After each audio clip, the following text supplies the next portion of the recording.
Thank you very much, Madam President. Madam President, good afternoon. It's always a pleasure to come to this House to contribute. And I find myself here once again contributing on what we see as a very important piece of legislation. I was fortunate enough in my scrambling before coming to the Senate to listen to the normal and usual, very sensible contribution of Senator Vera. I heard some of the previous contributions by the opposition. Madam President, it brings me absolutely no pleasure and no joy to come to the Senate here today to deal with this particular piece of legislation. But I want the opportunity, and I'm grateful for it, to put this particular piece of legislation into the reality of the setting of Trinidad and Tobago. Because fortunately, for the vast majority, if not all, of those who sit in the Senate, I think save for my colleague, the Attorney General, who sits on the National Security Council, a lot of people, including the public, the vast majority of the public of Trinidad and Tobago, and the vast majority of the members of the Senate, don't have to deal or face the reality of what it is that we're really facing out there. Because like Senator Vera, I agree with him. In the practice of law, we're all about the protection of rights. I heard you talk about the water tanks up on the hill and what are the realities, etc. Madam President, unfortunately, the reality of what we're facing today in the national security realm and spectrum is extremely frightening. Yesterday, I chaired a meeting with the heads of all of the divisions and their second-in-commands of the Trinidad and Tobago Police Service, of those divisions that the murder rates and the use of violent crime, in our opinion, are at risk of running away. In that meeting, I had the Chief of Defense Staff and his head of operations, head of intelligence. I had the intelligence services. And it is always coming out of those meetings that as a citizen of Trinidad and Tobago, I'm most disturbed. Because you see, the reality of what we're facing there out on the streets is very different, fortunately, for the vast majority of Trinidad and Tobago, to what we know as reality. Because you see, perception is reality. So reading about crime in the newspapers, seeing reports of criminal activity on television is very, very different, I'd like to suggest, from when you feel, touch, and are exposed to crime. I think I can say without fear of contradiction that 99.9% of the people in this chamber are fortunate never to have read more than one intelligence report about persons who have been provided with AR-15s with the task of going to murder someone. 99.9% of the people sitting in this Senate, fortunately for us, have not received a briefing that there is a real and present danger and threat to their life and their family's life by the criminal element, who we now know are in possession of automatic weapons, sophisticated handguns, and assault rifles. And this piece of legislation here today, colleagues, with the greatest of respect, is designated to deal exactly with that, and specifically with it. It is very easy for someone on the outside to sit down and say, but when I look at the charges that a person has been charged with, I don't see 9 AR-15s, being in possession of 9 AR-15s. And just to remind the population, as well as the honourable members in the Senate, what an AR-15 is. It is a weapon of war. Every time we turn on our international news and we see mass shootings and the murders of more than 10 people in the United States. For example, the one that took place in Las Vegas with someone in a hotel room hundreds of meters away from a concert taking place where people are enjoying themselves. And the aftermath of the room, when the authorities got into the room and found empty magazines and tons of 5.56 ammunition. It was an AR-15 being used. What happened in El Paso, Texas, outside of our Walmart? It was an AR-15 being used. In Trinidad and Tobago, lest anyone does not get the reality of what we're facing in national security, the criminal element is now in possession of AR-15s. And I guarantee everyone in this Senate here today, Madam President, without fear of contradiction, that God forbid any one of you or your family members are told that criminal X has been put into possession of AR-15s to kill you. How you would feel at night, how you would feel walking in the road on a daily basis. Because you see, the reality of what we are facing in this country, in Belmont, Madam President, my constituency, in an area that I walk in constantly, the St. Francois Valley Road, HDC, plannings, the housing, HDC housing on St. Francois Valley Road in Belmont.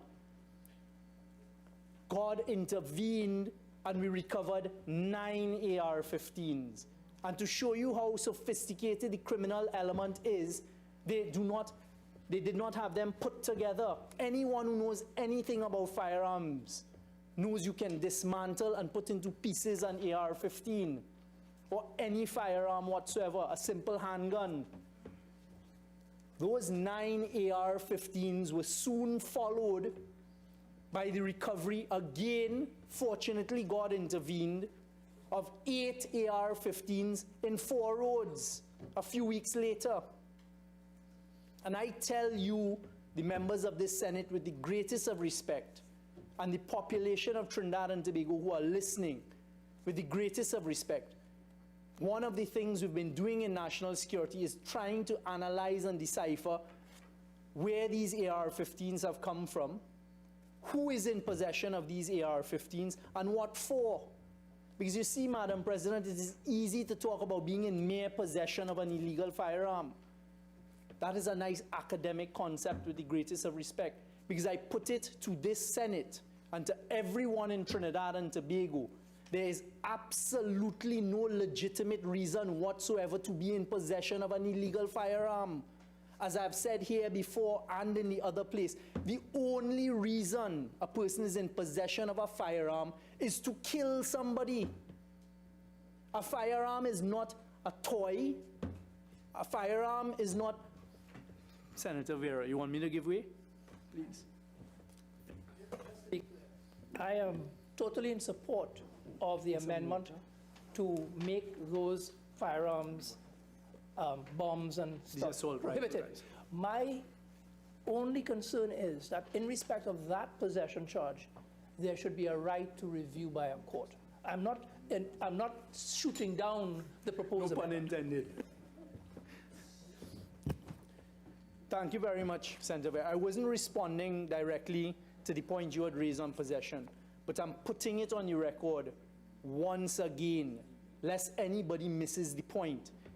There can be no legitimate reason to be in possession of a firearm. These firearms have the ability to kill masses and multitudes of people. Unfortunately for us in Trinidad and Tobago, it is a reality. And it has been a reality since 1990. Because I believe everybody sitting here today would be aware of what happened in the House of Parliament in Trinidad and Tobago in 1990.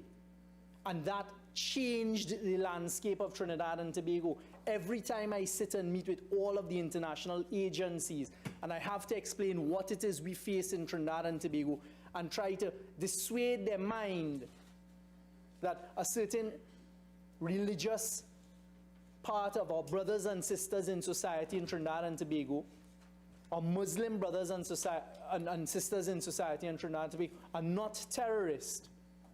I tell them what happened in 1990 in Trinidad and Tobago that changed the landscape was after that it changed the psyche of the people of Trinidad and Tobago. But you will all remember storming Parliament on the 27th of July 1990. Those involved, thank you, those involved had assault rifles. What is frightening today is what exists out there, and we're not only talking about assault rifles. And I put it to this Honourable Senate that anyone who is in possession of an illegal firearm can only be in possession of it because at some stage they intend to harm or to kill someone.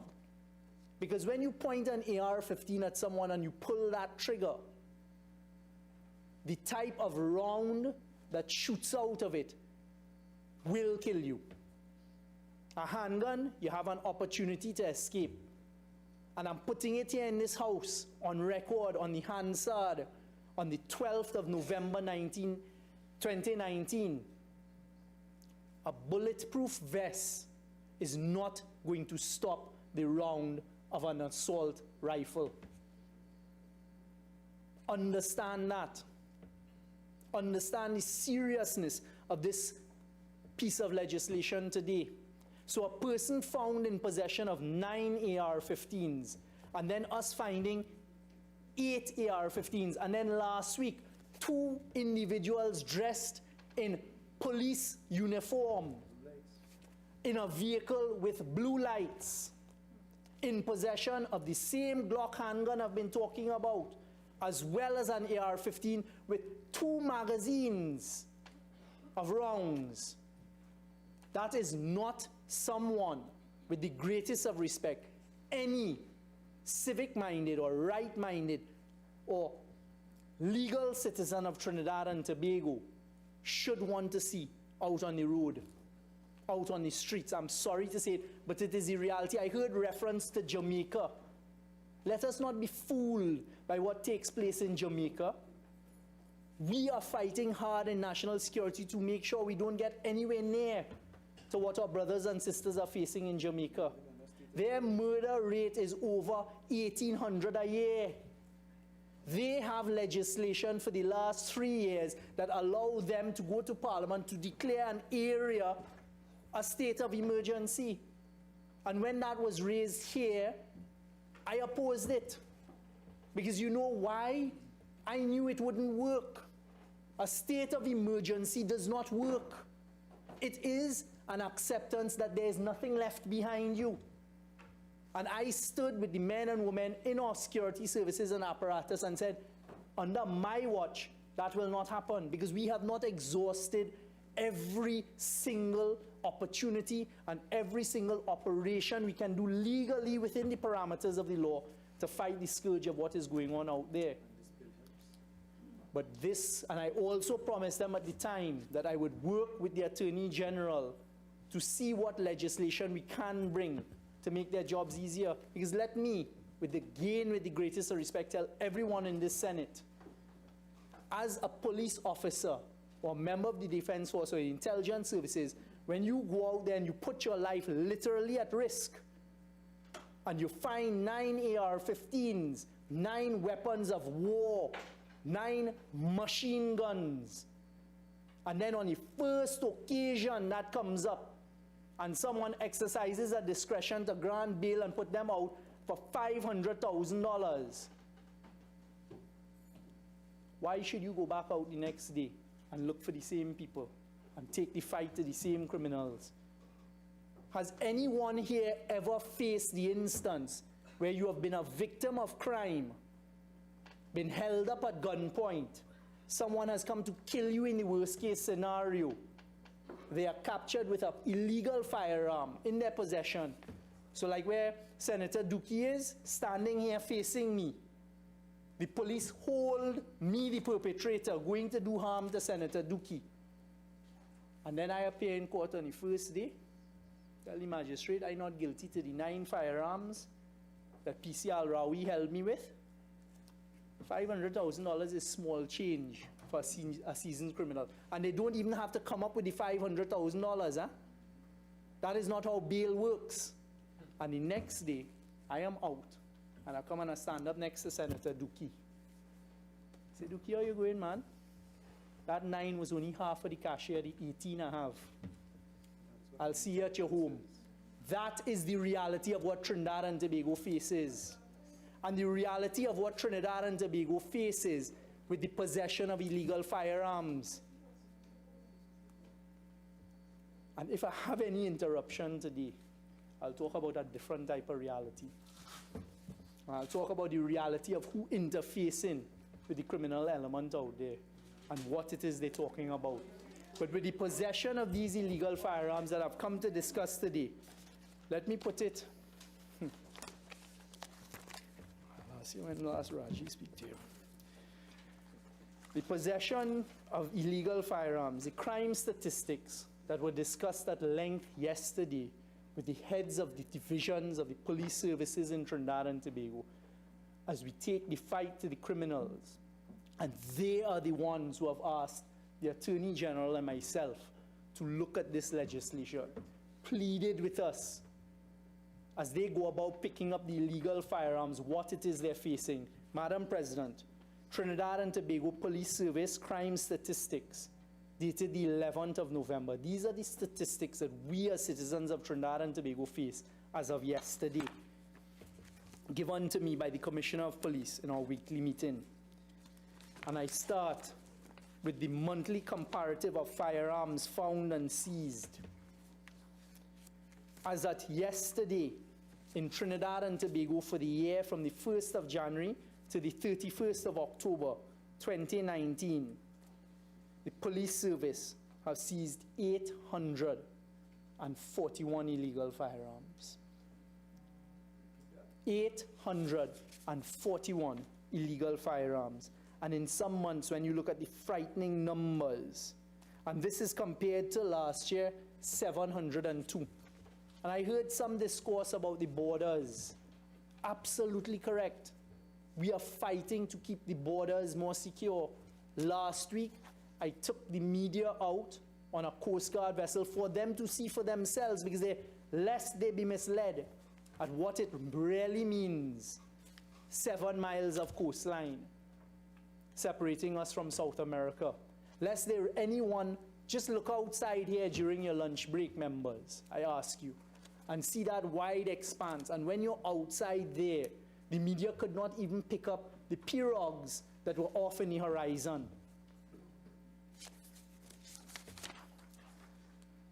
Murders, shootings and woundings, illegal firearms found and seized. When you look at the woundings and shootings by divisions, that is how we're targeting and what we're doing. And let me tell people, through you, Madam President, the firearms and ammunition found and seized from the 1st of January to the 11th of November for this year in Port of Spain. Last year at this time, found and seized 75. This year, 71. In Port of Spain, we are in Port of Spain. The rounds of ammunition for the same time last year, 1,500 rounds of ammunition. This year, 1,192. That is in a single division. For the whole year last year at this time, we found and seized 15,278 rounds. Every single round of ammunition is created to kill somebody. 15,000 is what we found and seized. How much more is outside there, God forbid, to hurt and harm any law-abiding citizen of Trinidad and Tobago? As at this year, 9,828. As at this year, we have seized 716 illegal firearms.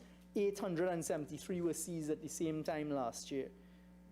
In the Southern Division, last year, 127 illegal firearms. As at this time this year, 104. This year in the Northern Division, the East-West corridor, Last year, 170 illegal firearms seized, 148 this year. These are the startling statistics, and every illegal firearm is in a criminal's hand designed to harm somebody, designed to kill somebody. Those are not the types of individuals that any civic-minded, sensible, law-abiding citizen of Trinidad and Tobago would want out on the street. Because as politicians, unfortunately those in the Senate don't face this, but as any elected member of Parliament would tell you, when you go out and interface with the people out there who have put you into Parliament via democracy and elections, you go and tell them, you think a criminal who has just been held with 9 AR-15s, guns of war, should be put out back onto the street the same day of their first court appearance? Go and tell them that. Go and tell a person who has lost members of their family as a result of illegal firearm activity, who are living in a community traumatized by illegal firearms and the criminal element using it. The other day, Madam President, I walked in La Joqueta because we launched an operation, and I was shocked being on the ground there. It is such a well thought out community. Every second block, there was a recreational facility. I have seen that nowhere else in Trinidad and Tobago. But whilst walking, the police took me to the corner where the week before, a man was murdered who had just come from the tuck shop, less than a block down. And I saw a man's motor vehicle with a patch on it. And they said that man's motor vehicle on that corner was shot with an AR-15 that the bandits used, the criminals used to kill the man, another person. And his children had just come out of the house to get in the vehicle to go to their afternoon lessons.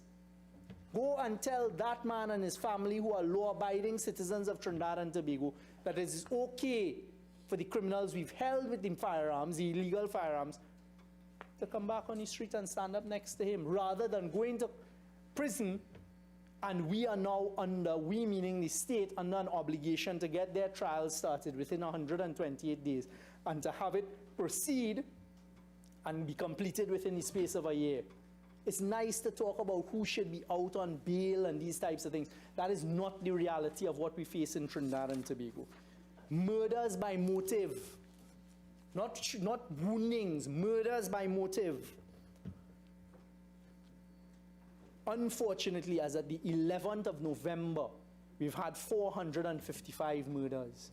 But I want the honourable members of the Senate to understand, out of that, 144 definitely gang-related, 60 revenge, 53 drug-related. You then have things like altercation, and 69 unknown.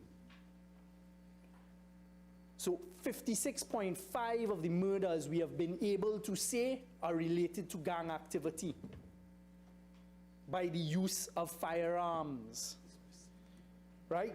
Gang-related murders, total murders and woundings and shootings by division. On the record here, through you, Madam President, I place on the Hansard that as of yesterday, 80.2 of the murders committed were committed with the use of firearms. And think, out of those murders, how many did you read in the newspaper was somebody with a legal firearm?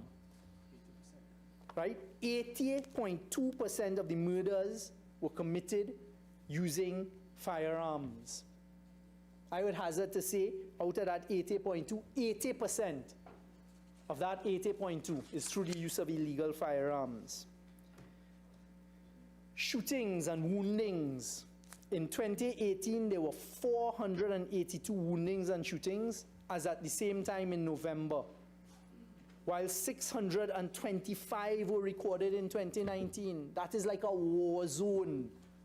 625 as at yesterday, woundings and shootings completed in Trinidad and Tobago. When we look back 10, 15 years ago, the figures were much lower than this. What we have to do as legislators, with the greatest of respect, senators, is we have to move with the times. We have to understand the reality of what it is outside there. I practiced for many years. My first case at the Privy Council was a human rights case. Matthews, all about death penalty and whether hanging should be mandatory. I am not coming here today, with the greatest of respect, to make these pleas and submissions with you, honourable members, on the basis of any politics. I am coming here today as a concerned citizen of Trinidad and Tobago, someone who has young children, someone who intends to spend the rest of my life here. God give me life.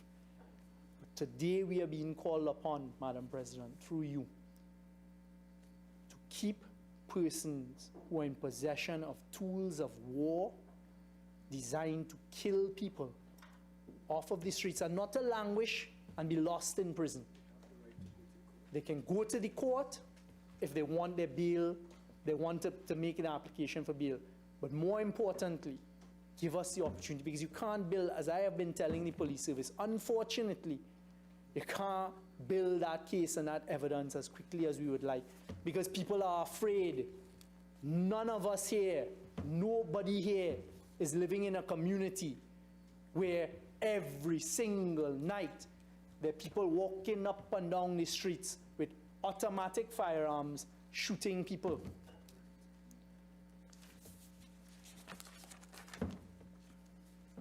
Honourable, thank you, Honourable Minister.